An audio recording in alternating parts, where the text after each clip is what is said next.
All right, good morning to all of you with us here at CSIS, as well as our friends joining online. I'm Nick Cheney. I'm Vice President of the Geopolitics and Foreign Policy Department here at CSIS, as well as a Senior Fellow with the Japan Chair. And it's my distinct pleasure to invite you today to our event titled Strategic Japan 2025, Norms in New Technological Domains. We launched this project, Strategic Japan, 12 years ago with support from the government of Japan to draw on the newest research from leading Japanese scholars and elevate their voices in the policy debate here in Washington. We've had over 40 Japanese scholars participate in this program. We have a dedicated page on our website with all the previous publications and events if you're interested, but we've covered a wide range of issues related to Japan's foreign policy strategy, everything from U.S. Japan defense cooperation to Japan-China relations, Japan's free and open Indo-Pacific strategy, and last year a session dedicated to Japan's diplomacy in the global south. And this year, of course, we're focusing on new technological domains to explore not only Japan's approach to new emerging technologies from an economic and national security perspective, but also how that fits into global trend lines, and a core emphasis in our program, the Japan Chair, the implications for U.S. Japan relations going forward. So it's a real pleasure for me to moderate this discussion today. And let me introduce our panelists. To my immediate right is Dr. Tagui Ichikawa. He's the specially appointed professor at the Institute of Innovation Research at Hitotsubashi University. He's also specially appointed professor at the Institute of Science in Tokyo and a fellow at Japan's Science and Technology Agency. He's worked on technology and innovation policy for over 30 years. And has served in the Japanese government as a counselor in the cabinet secretariat and in other posts, and actually started his career as an official in Japan's trade ministry as well as other government agencies. And he will focus on Japan's approach to AI governance. To my immediate left is Dr. Koichiro Komiyama. He's director of the Global Coordination Division at JPCERT CC, which is the Japanese Computer Emergency Response Team.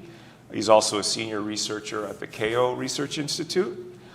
From 2014 to 2018, he was a member of the board of directors of FIRST, the Global Forum for Incident Response and Security Teams. From 2017 to 2019, he worked for the Global Commission on the Stability of Cyberspace, which was a forum to propose norms and policies to enhance cybersecurity. And as you might guess, that is his theme on Japan's approach to cyber norms. Each of our Strategic Japan scholars are preparing research papers, which we'll publish in a couple of weeks. So please look for that. We had a little workshop here at CSIS yesterday. And today, we're essentially sharing with you a preview of some of their core arguments and we'll read in more detail in a couple of weeks. I'm also thrilled to have two of my CSIS colleagues with us to share their perspectives on these issues.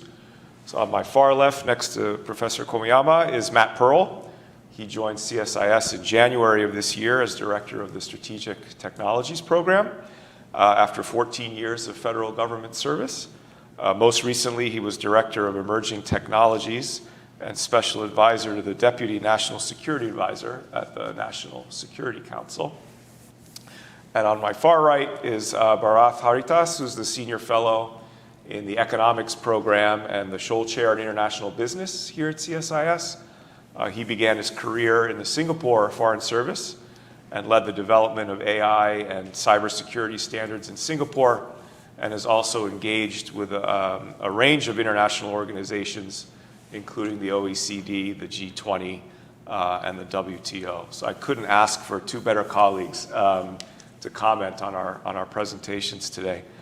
And again, the themes are really connected. It's about Japan's policy developments and approaches in these areas, how that connects to global developments, and again, how we should think about exploring avenues to further U.S. Japan cooperation going forward.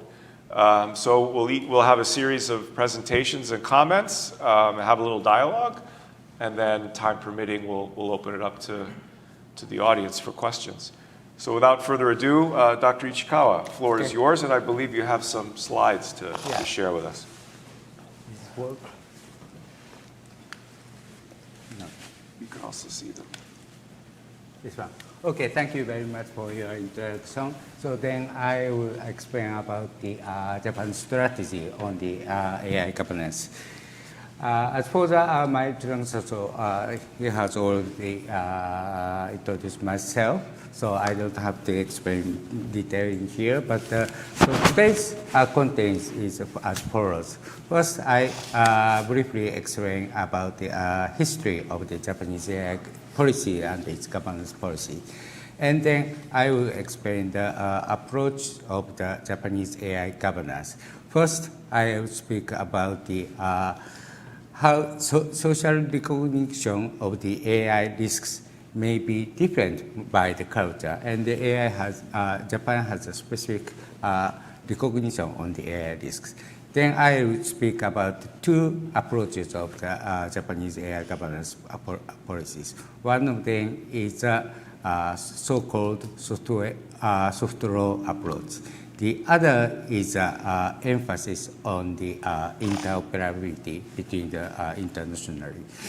And then I raised the three issues, recent issues on the Japanese AI governance policies. One is domestically. Japan has recently disclosed or published their own new AI Act just the end of the last month. The other point is from global perspective view. It's kind of the recent about the, we are now observing the recent or kind of the drastic transformation of the AI governance in the world. I explain the influence of the Japan or U.S. AI governance policy. Then I go and touch on to the U.S. Japan relationship on the AI governance. First is about the history of the Japanese AI governance. Japan is one of the first country who published their own AI strategy, and Japan likes innovations. So they consecutively published their own AI strategy, but mostly focused on the AI governance, not much on the AI ethics or these governance issues at that time. But it doesn't mean that they don't have nothing to do about the AI ethics or governance. They published many principles, and especially so-called software law approach called AI guidelines. And then generative AI has emerged, and this became the more important, but still Japan is focusing on the AI guidelines. And then from last year, they began to discuss about the legalization of AI, which will be explained later. So first, I have to, in discussion about the AI governance issue, we understand there are two kinds of the risks on the AI. One is a kind of, it's a normal AI risks, which is a real and what I can say, real social risks, which is caused by the use of the AI. So it really happens. For example,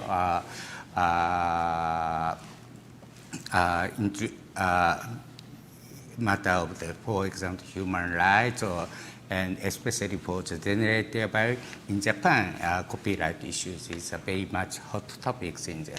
It will be a little bit different from the by the society, but the other side, right side, left side, it's what we call say the anxiety for the future AGI, such as a kind of the existential risk. In this sense, Japan has don't fear talk about are not much interested in this kind of the risk, so-called anxiety for the future, because of their own cultures. So that's why, in Japan, they don't discuss much about kind of the strong legal regulation for the horizontally or based on the precautionary approaches. I don't explain the time to explain this difference, but the cultural difference may affect their own AI governance policies. And then, so Japanese is taking an approach of the software laws. That means based on the guideline approaches. Of course, there are many difficulties on the introducing the hard law in legally or the Japanese specific environment between with the government industry relationship there, but our first approach is a soft law approach based on the guidelines. That can be the cross-sectional, but it may help to reducing the future risk of the causing the social risks.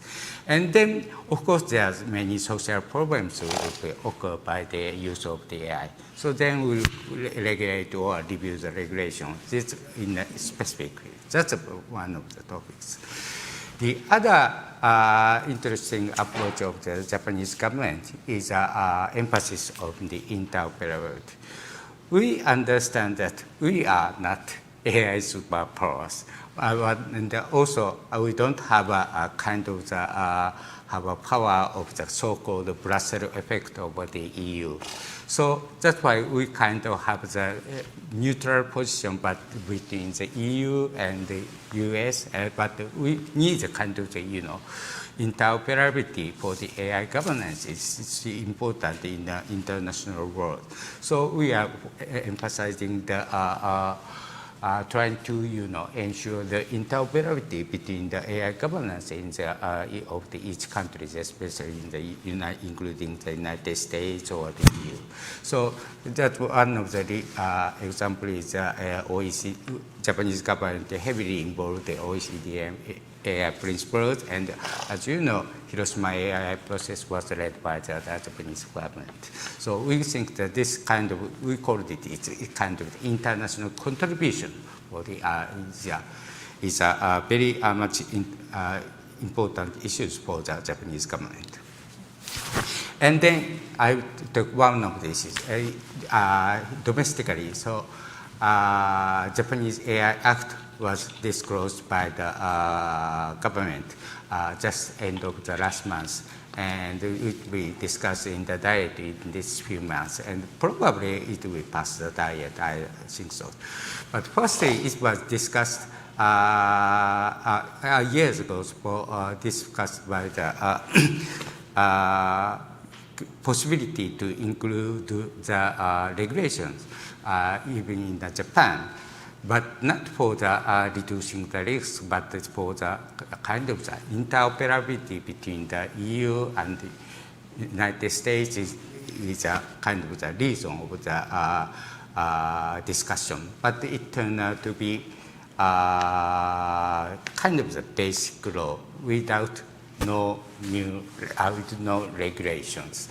And next important issue will be how to implement this basic law is very important issues in Japan. On the other hand, if you look to the globally or the AI governance, we are now observing the kind of the transformation of the landscape of the AI governance in the world, especially in this January and February. So, of course, Trump administration was inaugurated, and last month, Paris AI Action Summit was held. The point was a kind of the safety to kind of the opportunity.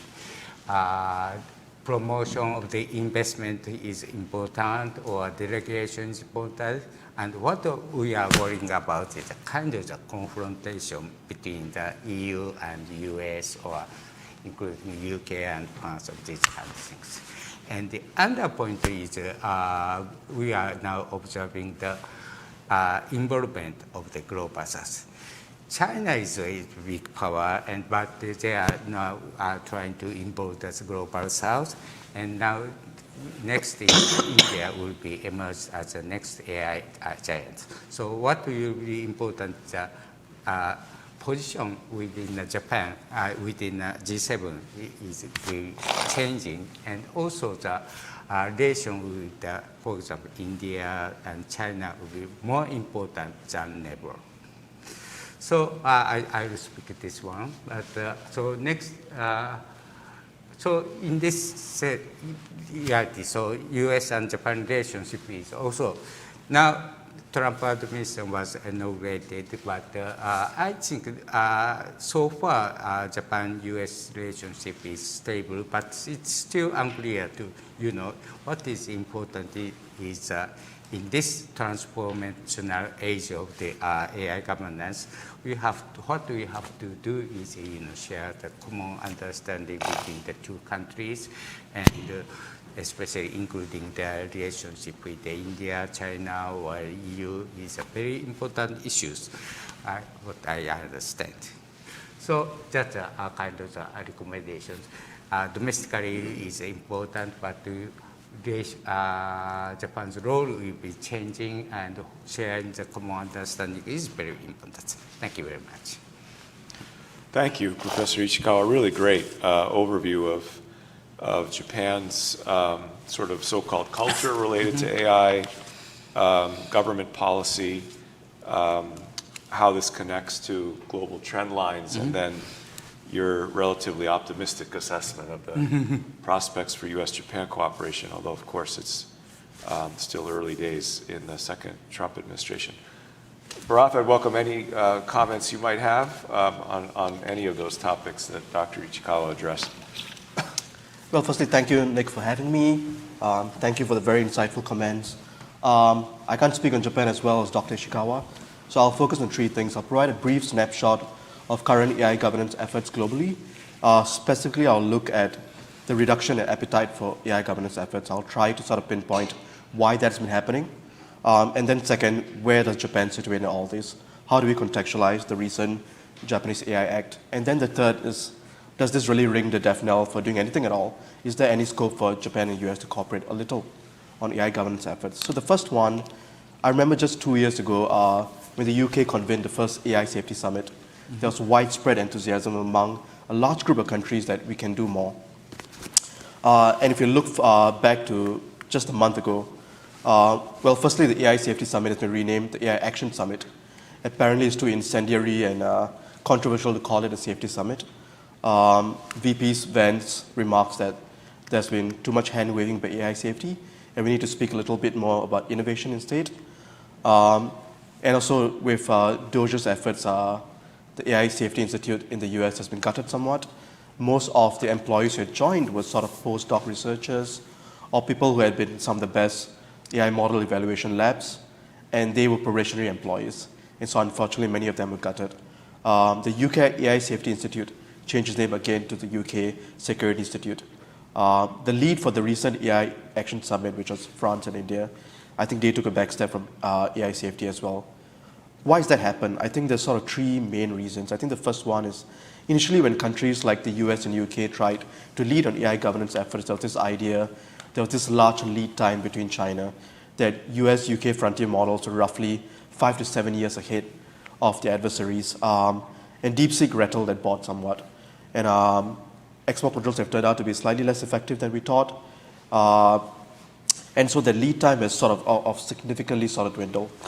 The second is that within the AI labs, I remember just 2 years ago when we spoke about AGI timelines, people talking in terms of 5, 10, 15 years. And now it's whether it's going to happen in 1, 2, or 3 years. And so the anxiety within countries of that they need to be the first, and I wrote this in a paper, I called it, the first country to secure the AGI laurel will usher in the 100-year dynasty. And that is how strategic thinkers think. I'm not sure that's an accurate sort of proposition of how AGI will happen, but there's this idea that you have to be first. Or at the least, the US has to be first ahead of China. And then the third thing is that there's been pushback against regulation at large. And we see this even in EU, what we think is the stronghold of regulatory action. And I do think it's a little overstated how that regulation strangles innovation completely, but we've seen things like the Draghi call to action and all that. So there's been reduced appetite for AI governance globally from partners that used to initially lead. There's intensifying international competition, and even from countries that initially were once on the frontier, like the EU. I think there's reduced appetite domestically as well. And so if you look at that global landscape, I think it's much better or easier to situate what the Japanese AI Act is. So it really took a sort of light touch approach to regulation, more of a wait and see approach. And also because Japan currently does not have any frontier models. That's not to say there isn't serious efforts for them to do so. I know Sakana AI, Rakuten, for example, are leading some of these cutting edge efforts. And then the third thing is that what do we do? Do we do nothing at all? If powerful and frontier and AGI models are coming out, what do we do? And I think the approach that Japan is taking, well, they may have replaced safety with security, but security is still a large basket that includes a whole lot of things. And especially with China competition intensifying, I think there's this idea that there's no point buying billions of dollars of GPUs, building all the data centers, spending months training those frontier models, if your model weights can be hacked at the end. And so I think there's this real sort of understanding that we need to do a lot more on security, and security also includes on things like we need to ensure that frontier models can't be used to manufacture sort of chemical weapons or novel pathogens and all that.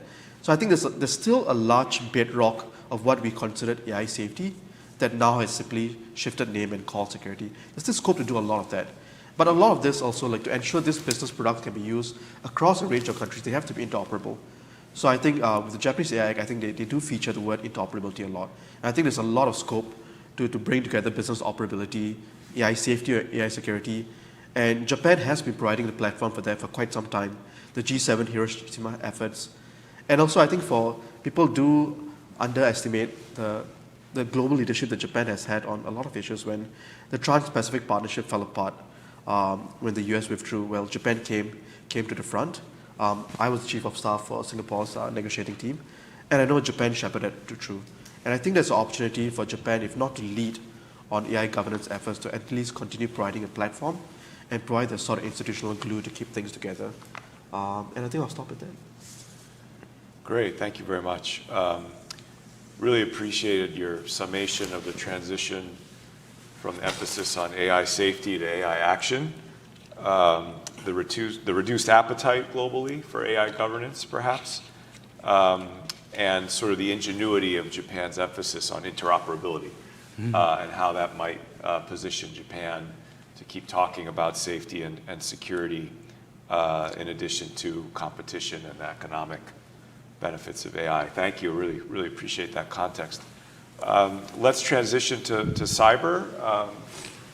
Dr. Komiyama, Japan's starting at a somewhat different position with respect to cybersecurity, but is also very active on the global stage. So welcome your opening comments. Thank you. Thank you, Nick, and good morning, everyone. My name is Koichiro Komiyama from JPCERT, Japan Computer Emergency Response Team. We are an organization, we are a non-profit, non-governmental organization who are tasked to respond many cybersecurity incidents affecting Japan's critical infrastructure. I do respond like 50,000 cases per year, and most of those require the international cooperation or collaboration among Japanese, our counterpart in, for example, Chinese ISP regulator in EU, Brazilian regulator, and so on. So that's what I'm in charge of. And today, I'd like to share with you two things. First of all, threat landscape, and then I'd like to move on to the current policy proposal, which is on active cyber defense. And then I'd like to conclude with two policy proposals which U.S. and Japan should work on in the near future. So threat landscape. Japan, of course, faces the persistent cyber threat from China, North Korea, Russia. And in terms of the volume, in terms of the technical sophistication, the order is China, Russia, China, North Korea, and Russia. China, they conduct the very sophisticated cyber attack to Japan's, first of all, manufacturing, aerospaces, and of course to our government network. You may remember one of our cybersecurity agency in Japan. Their email server was compromised just last year. So, they are very excellent in conducting. Their technical standard is very high. And unlike China, we do see many cyber attacks from North Korea, but they primarily focus on financial gain. Currently, they are focusing on cryptocurrency theft. Japan is a major. In Japan, we have many cryptocurrency exchanges, and many of those are somehow affected or targeted by North Korean hackers. By the way, North Korean hackers not necessarily stay or conduct their cyber attack from Pyongyang. They are scattered, or they are they are physically located in several Southeast Asian countries. That's why we also need the collaboration with few ASEAN countries. And we haven't seen many cyber attacks from Iran, and that is probably the major difference between United States and Japan. Despite Japan's economic strengths or Japan's position in the global economics, our cyber capability are perceived as weak in international ranking. Harvard University, WIWS, the think tank in United Kingdom, they published the global cyber ranking among 15 or 30 countries. And Japan always positioned in, for example, 9th or 10th overall, or WIWS categorized as a tier 3 group. We share this position with Vietnam and North Korea, and we are very upset. And this is mostly, well, we have many reasons for this poor rating or evaluation. But main reason is probably due to legal constraints. We do not have offensive cyber capability, and that's where current administration is about to step in or to improve.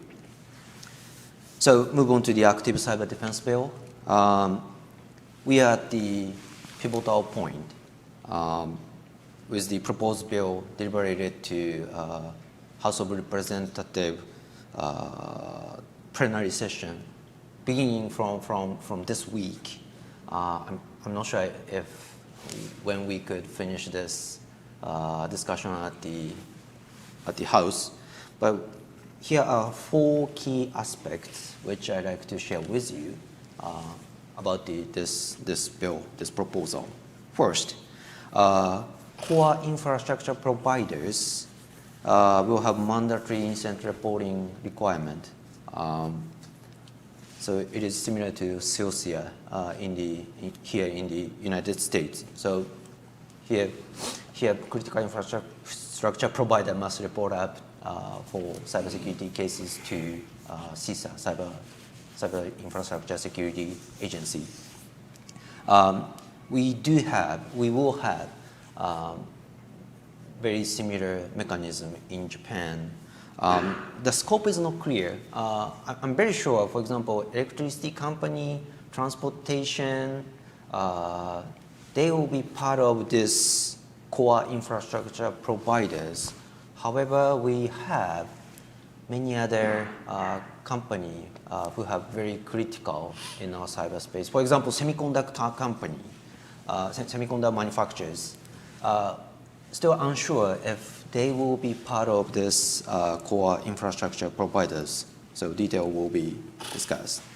Second point, National Police Agency, they will have authority to neutralize cyber threats.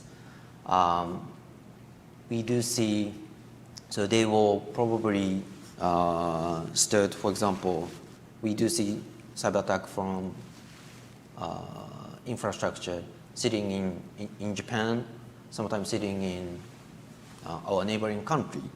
So they will intervene and they will neutralize those servers, infrastructures owned by threat actors.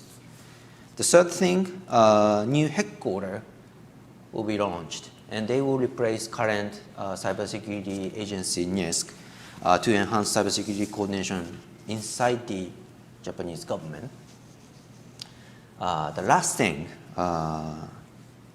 government and Japanese ISP will monitor network traffic to identify cybersecurity threat. But this activity, we will monitor only international communication. So if it is a communication between someone in Japan to another person who's in Japan, those traffic will be out of scope, out of this monitoring, scope of our monitoring. And there will be an independent organization who will oversight the monitoring activity, of course, to ensure the secrecy of communication, which is written in our constitution. The traffic monitoring, even the provision itself looks, to my sense, it looks quite modest or restricted compared to what the United States or our allies are currently operating. But I understand this new bill, new proposal, this will be as the first step on a long road that lies ahead of us. But I think I should welcome, there's a new proposal, and overall it's a very important timing for us, and we should not lose this momentum.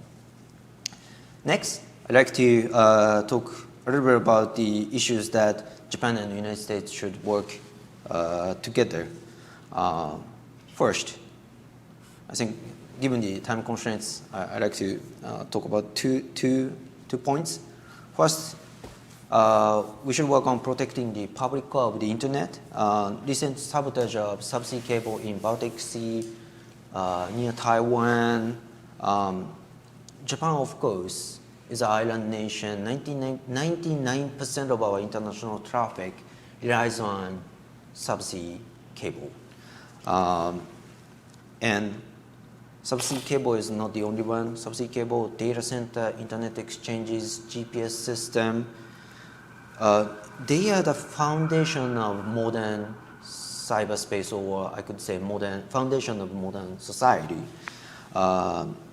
And Askara call all of them as public core. And we must globally protect this public core from exploitation, because once one of those stop functioning, the impact will spread, not only Japan or not only one country, but so U.S. and Japan should commit. There's a discussion happening at the UN.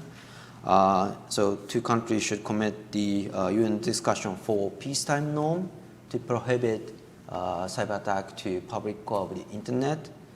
Then also two countries should support the ICRC and other IHO experts' effort or endeavor to apply the legacy IHL applying to the cyberspace. So that's recommendation number one. And second, we should harmonize IoT device accreditation.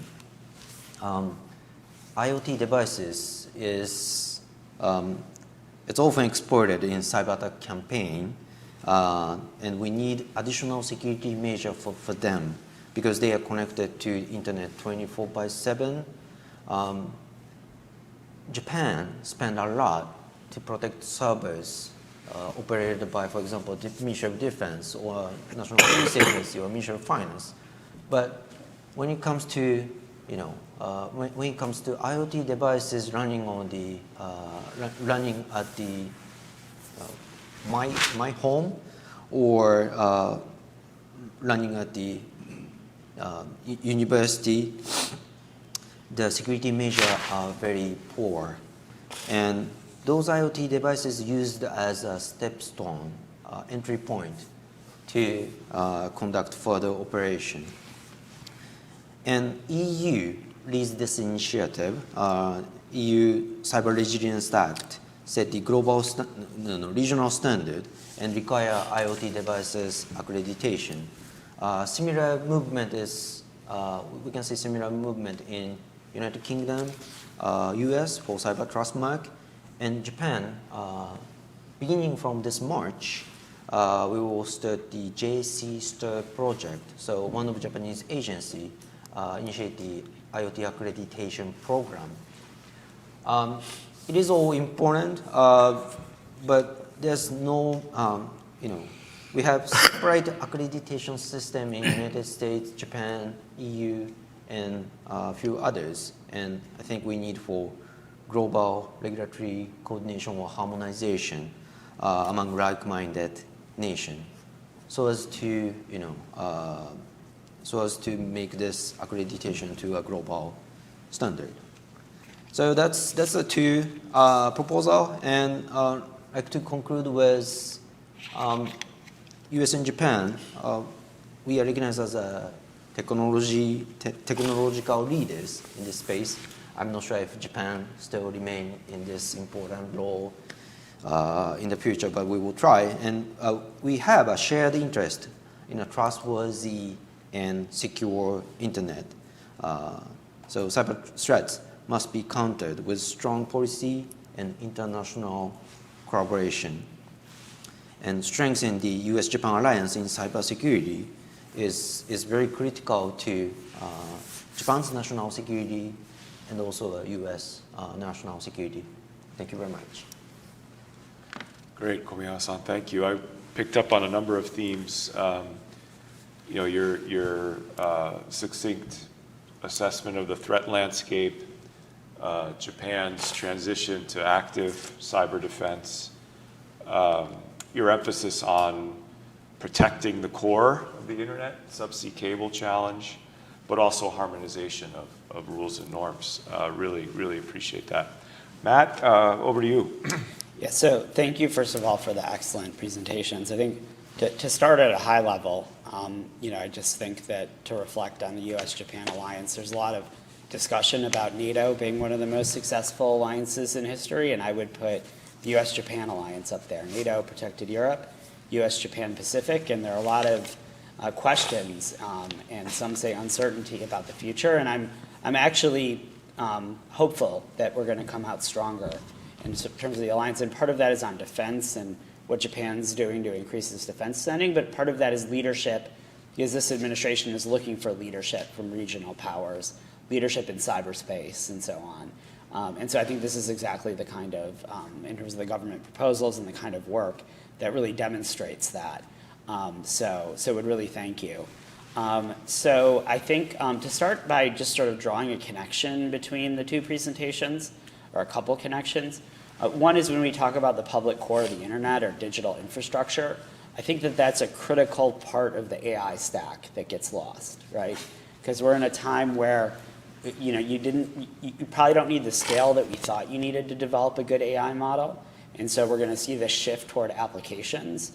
And so how you're going to use the applications is going to be on mobile devices. It's going to be on IoT. Ultimately, it's that connectivity that the internet provides, submarine cables, satellite, and so on. And so I just think that that's an important thing. And then there was a little discussion of it. And so I would just also highlight on security that as the US is moving away from a broader role on AI safety, which some of us disagree with, that it's really important for us to try to strengthen and emphasize the importance of cybersecurity and AI, as was articulated. We've done some work on this. DeepSeek has a lot of vulnerabilities and can really be a force multiplier for malicious cyber actors. And so unless we work together on cybersecurity and AI and seeing the vulnerabilities and threats from these models, I don't think that we're going to be able to confront the PRC and other threat actors and deal with this. And I think just to briefly touch on each of the government proposals and then the recommendations, in terms of incident reporting, we have CSIS, and I would hope that there's a debate and a discussion about what industries, because there are some, as you said, there are some that are quite obvious in terms of, power and electricity and critical infrastructure. But I think one of the things we struggled with here in the U.S. on CSIS is that we didn't have the authority the legal authority from Congress to apply the rules to some industries that if they go down, it's an absolute catastrophic effect, right? And so hopefully, there'll be an opportunity to have an exchange and learn from each other's experience in order to really identify the right industries. In terms of offensive cyber, I think that we're in a time where it's gotten so bad that we all need to be looking more at offensive cyber. Our government is certainly doing that. And I think we should have a discussion as the paper comes out and an exchange about what are the goals and the circumstances under which we use offensive cyber. Is it when our citizens are harmed, businesses are harmed? What about intrusions that are used for spying? And that gets really tricky because it's hard to establish deterrence for things that you might hope to do, right? We don't necessarily want to say that we're never going to do an intrusion for against some of our adversaries. And so then, does that mean that it's harder for us to respond in kind when they have intrusions? And it's a discussion. I don't necessarily, not expressing a view on it, but I just think that that'll be an area that'll be ripe for collaboration as the paper comes out. In terms of monitoring traffic, obviously, we do that. I think, in terms of international traffic, I think the point about the public core of the internet and trusted technology when you're doing international monitoring is really important. Because ultimately we need to have the infrastructure on submarine cables and satellites in order to be able to do that, and not have the technology be developed by competitors and adversaries that we can't rely on that infrastructure in order to be able to do it.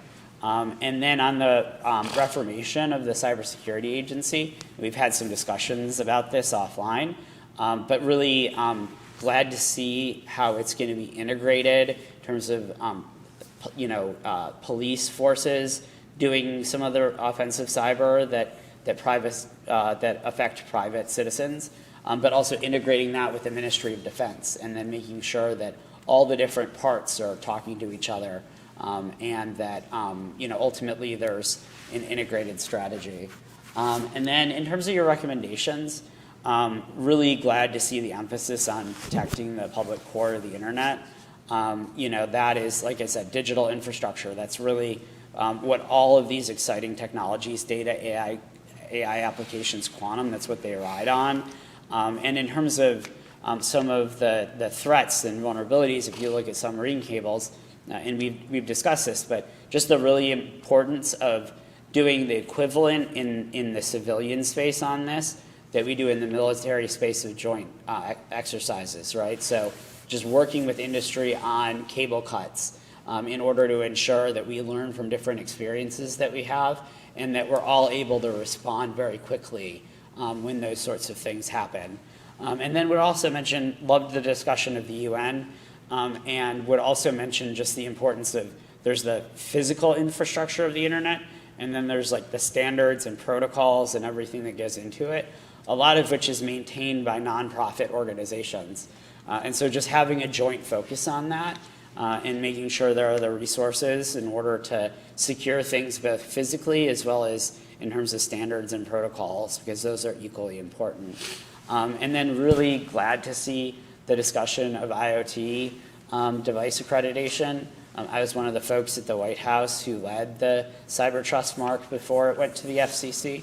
I totally agree. We need international harmonization. We all need to be using the same devices. I think there are questions around, we want some of the features and some of the security in place to be the same, but then sometimes there are different values that affect things. So I'm sure folks have been following the debate in the UK over Apple and encryption. And so as different countries take different approaches, how do we think about that in terms of device accreditation? And are there optional capabilities, or how do we do that? So I think that's another area that I look forward to working with you all. Great, thanks, Matt. Appreciate your emphasis on cross-cutting themes, digital infrastructure, connectivity, and also the range of areas in which the U.S. and Japan are already coordinating and can expand their agenda on cyber. Fantastic.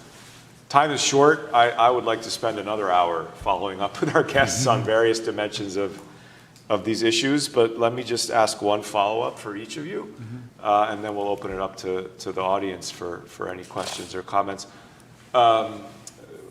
The title of this project this year is Norms. Japan's national security strategy, foreign policy strategy is fundamentally about shaping a rules-based order. So could I just ask each of you to comment briefly on how you think Japan's leadership role in terms of global governance might evolve? Dr. Ichikawa, you had referenced the G7. Dr. Komiyama, you made a reference to Southeast Asian countries. Just identify one or two areas in which Japan could really make an imprint on the normative dimension to this going forward. Okay, thank you.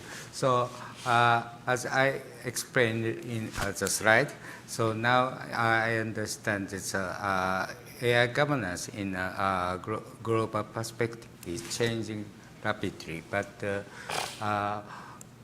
question is the position of the Japan is very important, because Japan is not, as I explained in the slide, it's not AI superpower, but kind of the role as mediating the within G7 countries, such like we have a good communication, we good relationship with the United States, and especially what I explained, this we have proposed a new AI Act, but I don't think this is not conflict with the United States. It's very similar to the probably relationship terms. And on the other hand, we have a good relationship with the EU. We have a kind of digital cooperation, and actually several hours ago I have attended webinar with Japan-EU relationship on the AI governance, but we have a good relationship with the EU. And the EU also had asked what will be happening in the next. But so I understand the role of Japan in mediating the United States in EU, and also we have basically have a common value for with about the AI governance, and we have to next what we have to do is how to respond with China's movement, or how to involve the India or the global south. And now Japan is widening their activities through the Hiroshima AI process, and it include try to expand their groups, or as Hiroshima AI Friends groups. So maybe this kind of the role will be kind of the neutral role between the big countries. It can be the Japan can play this role, so that can be the useful for the kind of the global norm on the AI governance policies. Excellent. Thank you. Dr. Komiyama? Thank you. So I like to emphasize the importance of capacity building together by United States and Japan to protect Japan's cybersecurity or cyberspace, to protect the U.S. cybersecurity, we need international cooperation. This is not well understood by someone from different field. For Japan's case, for example, I've been working with JICA, Japan International Cooperation Agency, to grow up cybersecurity capability in Mongolia. Why Mongolia? Because they are not quite close to Japan, but we see cyber attack to, for example, a financial institution in Mongolia or think tank in Mongolia being compromised by someone. And in the next week, we see very, very similar attack to Japan's national security think tank or Japan's critical infrastructure providers. If there's a very mature cybersecurity capability in Mongolia, we could share the indicator of compromise. We are able to at least prepare what's happening in few days or in next week. And that's the power, or that's the benefit of international cooperation. And beside Mongolia, Japan and United States conduct the cybersecurity training for Vietnam and Cambodia last year. I was also part of those efforts. We provide the cybersecurity training for officials and experts in Cambodia and Vietnam, so as to prepare their capability to respond to the North Korean cyber attack. So we really need to expand this type of activity. I'm not sure if current U.S. administration really appreciate the importance of international cooperation, but that's definitely a must for both of us, Japan and the United States. Thank you. I think we have time for maybe one question or two from the audience. Please, and if you could identify yourself. Oh, thank you so much. Thank you very much for the talk. My name is Rocco Cardicello. Matt, you mentioned the vulnerabilities that certain AI models like DeepSeek have compared to others. I know that in the CSIS report that you referenced, it's mentioned that part of DeepSeek's inherent risk is that it's open source, and it's able to be downloaded to modified and fit individual needs. So I'm wondering how you specifically might see governments like Japan and U.S. working together in terms of mitigating these risks, or how these models could be used maliciously, whether it be capacity building or regulatory. So open to everybody. Thank you. So I'd be interested in others' views on this, but I think that frankly, I just think that the shift toward open source is not something that we can stop, for better or worse, right? I think in any number of countries you can use open source. I think we've seen with DeepSeek some of the advantages of that, and so the importance is really on making sure having a government role as well as a private sector role to really control those risks, prevent jailbreaking, have controls in place. But ultimately, if the technology is moving to open source because that provides the right affordances and capabilities and people can use it better, I think that we just need to control those risks. And I think we need that cross collaboration in order to do that, particularly as I was mentioning, it's not only the models, it's also the applications. And so working together on that to try to identify everything that we both need to do in order to mitigate some of the challenges. But really interested in others' thoughts. For thoughts on risk mitigation? I think it's difficult because initially the thought was that frontier models would have been submitted for rigorous evals, and then the hope was that some of this would trickle down into open source sort of regulation. And that was clearly the plan under the Biden administration. And they had come up with sort of rigorous and sort of thorough evals for frontier models pre-release. How do you do that for open source though? And that was always the challenge. Like, do they need to be vetted before they can be placed onto like product platforms? So that's a little unclear at this moment. But I do agree with Matt that this seems like just because of the increased threat of dissemination and diffusion, it seems that open source could be, and we know even if you're fine-tuned to remove certain harmful content or or issues like fine-tuning can be burnt away at a fraction of the cost. So there are a lot of difficulties with doing this with just closed frontier models, let alone open source. I'm not sure what the answer is, but I do agree with Matt that this is obviously a really important problem. But like with the reduced appetite to even do that for a small group of closed models, I'm not sure what to do for open source, to be honest. Any final thoughts? As for example, open source model, it is not much discussed in Japan, but we have studied what the United States or the international scientific panel are discussing about the open source model. But what our approach is something like not. It is very difficult to regulate in ex ante regulations. But to for the malicious use of the AI models.